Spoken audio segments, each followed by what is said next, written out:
So the topic is direct thrombin inhibitors. Parenteral anticoagulant जो थे वो दो पार्ट में डिवाइडेड थे, डायरेक्ट थ्रोम्बिन इनहिबिटर और इनडायरेक्ट थ्रोम्बिन इनहिबिटर्स, जिसमें हेपारिन था। तो डायरेक्ट थ्रोम्बिन इनहिबिटर्स में कौन कौन से ड्रग आएंगे? Hirudin, lepirudin, bivalirudin, desirudin and argatroban. Hirudin जो है वो जो लीचेस होते हैं ना, लीचेस उनके सलाइवा से डिराइव्ड होता है। लीचेस के सलाइवा से हीरोडिन डिराइव्ड होता है। बाकी ये जो लेपिरुडिन है, बिवालिरुडिन है और देसीरुडिन है, these are the synthetic derivatives of hirudin. और एक है एर्गैट्रोबैन, ये हीरोडिन का सिंथेटिक डेरिवेटिव नहीं है।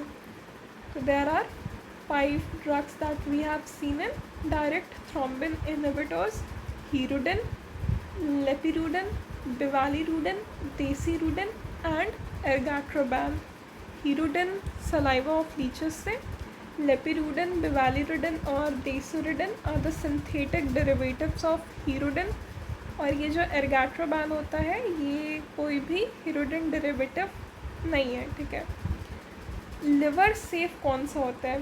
तो लिवर एल से होता है और एल से लेपिरुडिन होता है। तो ये जो लेपिरुडिन है this is liver safe, lepirudin is liver safe. Renal safe कौन होता है? Argatroban, argatroban is renal safe. ये जितने भी ड्रग्स है हीरोडिन, लेपिरुडिन, बिवालिरुडिन, देसीरुडिन, एर्गैट्रोबैन, ये सब इंट्रावीनसली देते हैं। और ये डायरेक्ट थ्रोम्बिन इनहिबिटर्स है। थ्रोम्बिन कौन सा फैक्टर होता है? It is clotting factor 2। तो ये डायरेक्ट थ्रोम्बिन इनहिबिटर्स फैक्टर 2 को इनहिबिट करते हैं और इसको इंट्रावीनसली देते हैं, इसलिए it requires APTT monitoring. APTT stands for activated partial thromboplastin time, ठीक है। तो जो भी एंटीकोगुलेंट्स को इंट्रावीनसली देते हैं तो मॉनिटर करना पड़ता है एक्टिवेटेड पार्शियल थ्रोम्बोप्लास्टिन टाइम, ठीक है।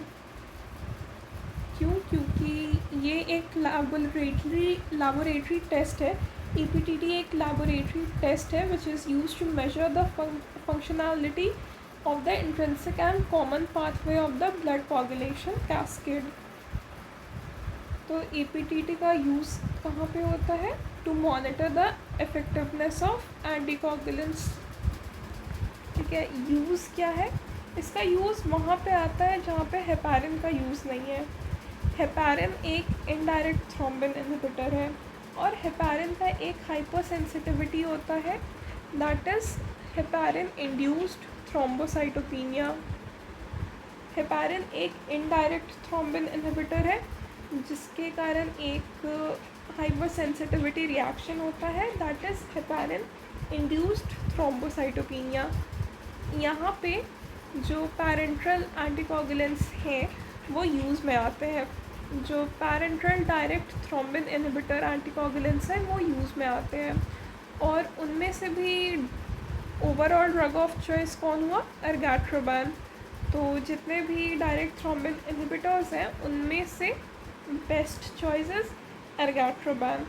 और ये जो डायरेक्ट थ्रोम्बिन इनहिबिटर्स होते हैं इसका कोई भी एंटीडोट नहीं है। तो अगर डायरेक्ट थ्रोम्बिन इनहिबिटर्स के कारण ब्लीडिंग हो रहा है तो उसके लिए कोई एंटीडोट अवेलेबल नहीं है।